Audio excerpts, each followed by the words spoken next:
Ever wonder when retirement turned into a lifestyle instead of a life stage? Probably the same time they started selling retirement communities and golf carts. This is Tav. When she ordered her retirement, she found out that the golden years were on back order. And this is Jim, and he wasn't at all surprised because they were probably made in China anyway. And And together, together, we're we're Unretired unretired AF. AF.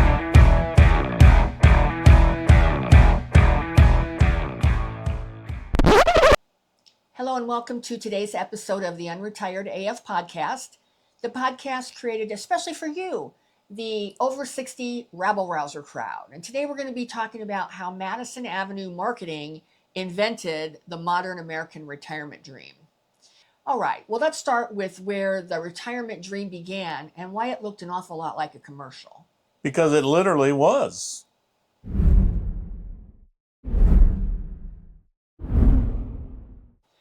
Well, this was really amazing. And I didn't know any of this, even though I live here and we live in Yeah. Phoenix area. I didn't know any of this. In 1960, California developer Del Webb opened Sun City, Arizona, the first master planned retirement community in the country. And that's not that long ago. It was just 1960s. And they advertised it like Disneyland for seniors, where they were going to have sunshine, golf, and endless fun. Community centers, pools, the whole Oh, thing. everything. And that first weekend, they had 100,000 people showed up here Wow. in Phoenix in 1960.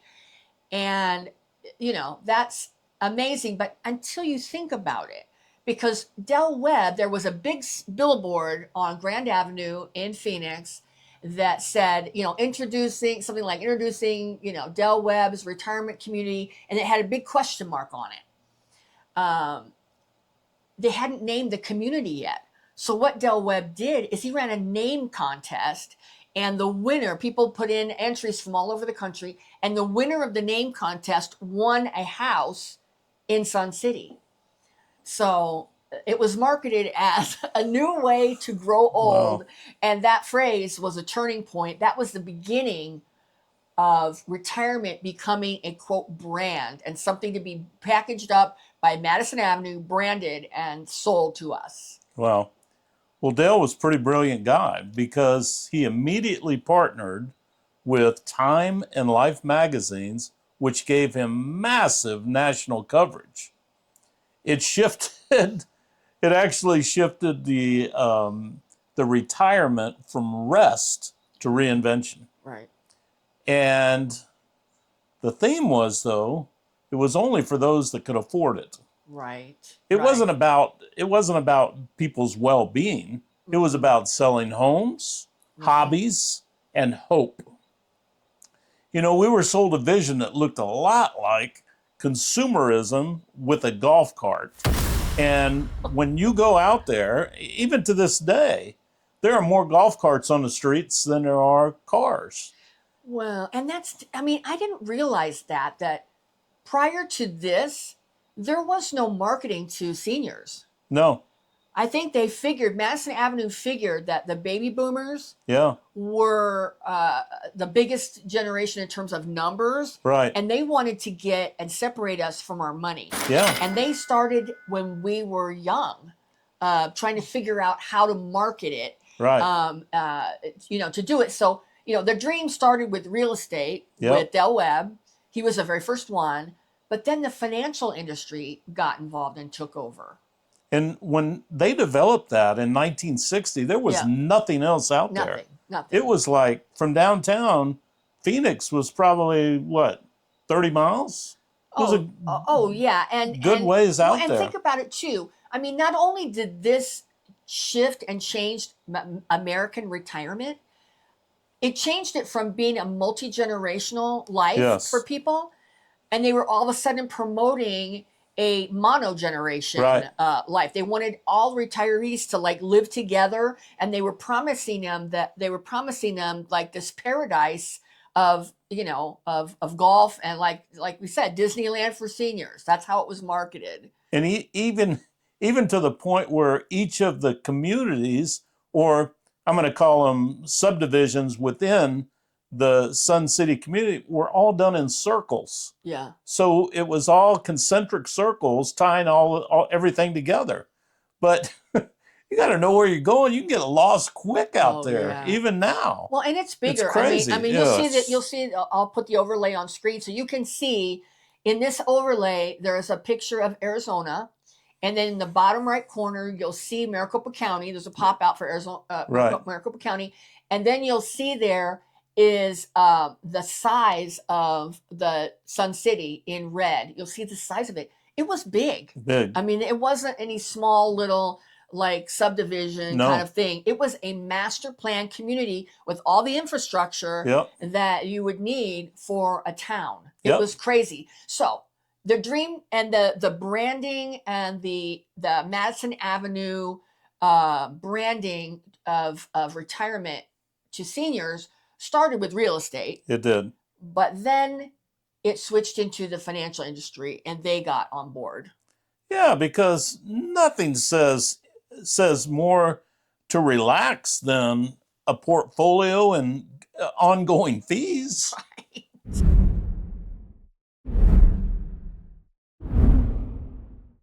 So this was all like new to me. This was actually, I'm a history buff. I love history. I love learning why things are and how they started.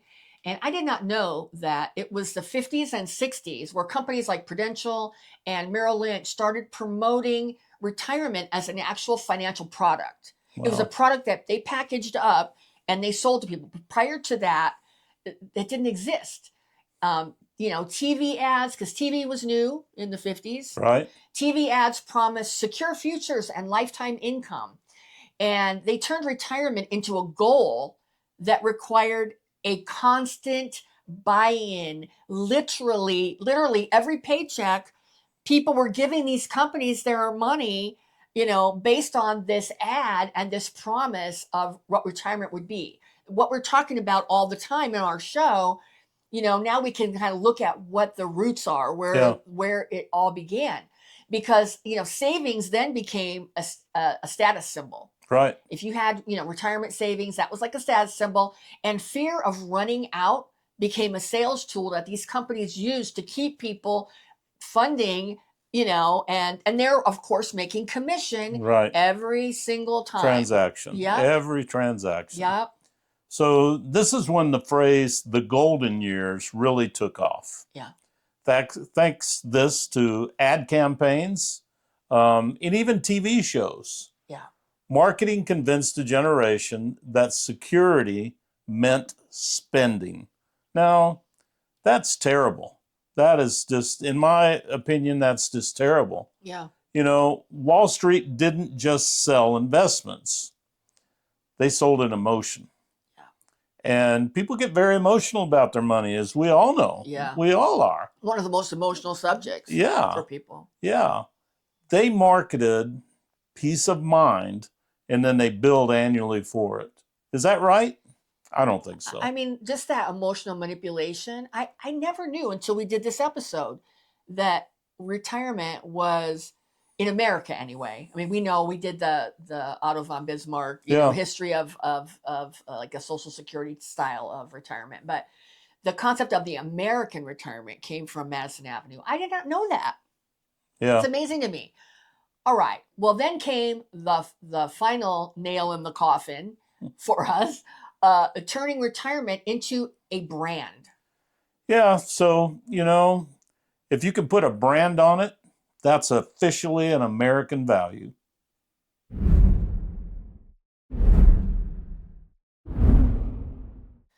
Well, in the 1960s through the 1980s, that's when the branding and the push of advertising retirement, the whole concept of retirement, really took off. I mean, we started having travel companies that were specifically targeting active retirees, as their customers. You had even beer ads targeting these active retirees. And think about it. In 1985, they premiered the TV show, The Golden Girls. Yeah. And think about that. I mean, was that just a 30-minute commercial for all the advertisers who were advertising these financial products on that show?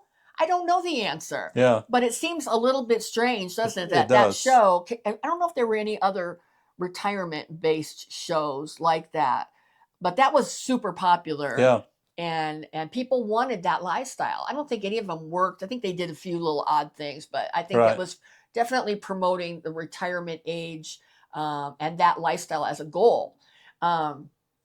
You know, the ad copy from all these marketing companies was, you know, framing retirement as earning your freedom through consumerism. It was all about what you could buy. Right. You know, and retirement communities started having taglines like "Where every day is Saturday," you know, and it was sort of like they sold this illusion that you could buy purpose as long as you had the money to do so. So that excluded a lot of people. It did. It did.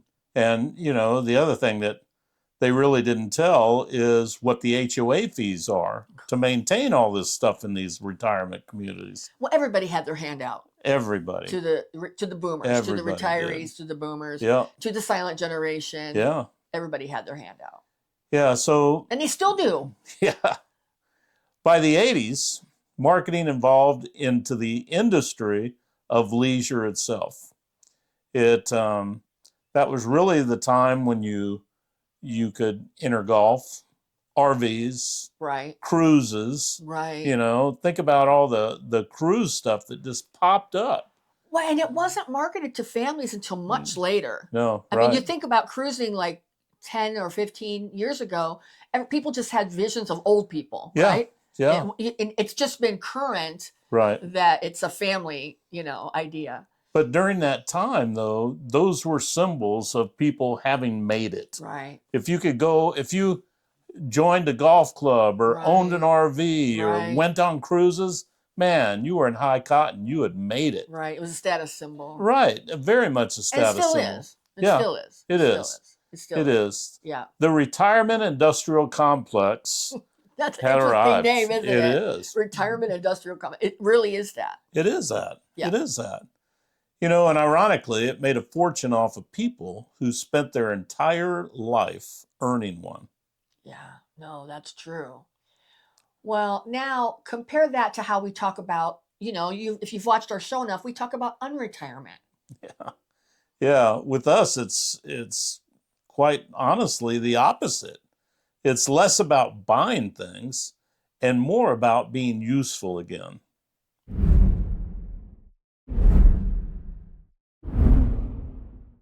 Well, unretirement rejects the idea that your value ends at 65. I mean, Absolutely. that's what all of this retirement marketing is to do, that they want you to just at 65 spend your money. Yeah.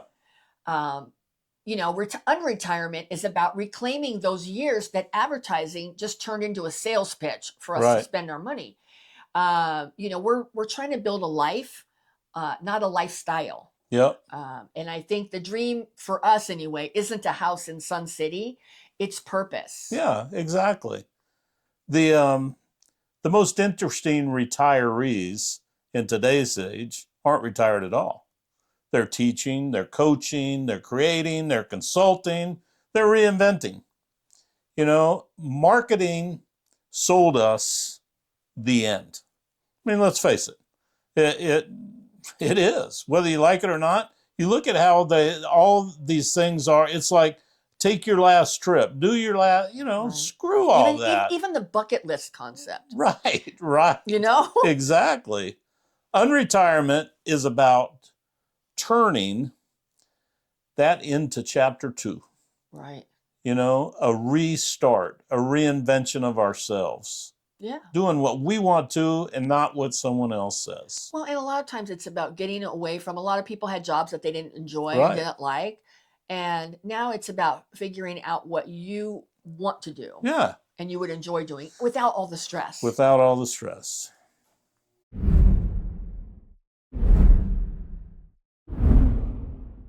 I mean, I think the most important thing that our generation needs to recognize is that retirement dream was built by marketing people, Yeah. not by reality. who says that that lifestyle that they're portraying is what makes people happy? Right. It just makes them money. Right. We were sold a lifestyle that benefited all these companies way more than it benefited us or any of the other retirees that came before us. I mean, it's time for us to write our own version of what retirement or unretirement looks like, and one that doesn't come with the price tag. Yeah, absolutely. The golden years aren't about spending what you saved. Right. They're about investing your time in something that really still matters to you. Because the best brands you'll ever wear is you. Yeah. Yeah. Well, and don't you think too that we just need to emphasize, and we're really trying to emphasize, this thing has been trying to be shoved down our throats for 30 years or more, and it is not the truth. And we just want people to recognize, if you don't have that, let's say you're like us at this age, and you're not ready to step into that life of leisure, whether because you don't want to or because you can't afford to, there's nothing wrong with that. No. At all. That's an artificial sort of matrix of retirement that was never normal. No. And it was never real, ever. No. It wasn't. So wasn't. The biggest thing that I can say, what we try to live within our means and have as much fun as we can each and every day. So we have a comment section. If you have any comments on this, which I'm sure you do, everybody does about this. If you find some of the stats we found surprising, mention it. I had no idea on some is stuff at all. Well, it's hidden from us. They don't want us to know. It is. It the absolutely AARP is not putting it out in their magazine, or AMAC for that matter, because they're also profiting off of it. Yes, they are. So thank you very much to all our subscribers. We appreciate each and every one of you. Yeah. Thank you for watching this episode. And again, drop us a comment and let us know what you think. Thank you very much. Yeah. And if our content resonates with you and you find yourself in the same situation, you're, either a boomer or a Gen Xer, and you're a little, maybe not disillusioned, although you might be, but if you're just a little confused or just irritated or pissed off, kind of like we are, you might have found your crew with us. So please consider subscribing to our channel. We put out new content every weekday, Monday through Friday. Every Tuesday at 5 p.m. Pacific, 8 p.m. Eastern, we have a live stream, and it's a whole lot of fun. We hope you would join us there. Well, we're not slowing down. And neither should you. And together, we're Unretired AF.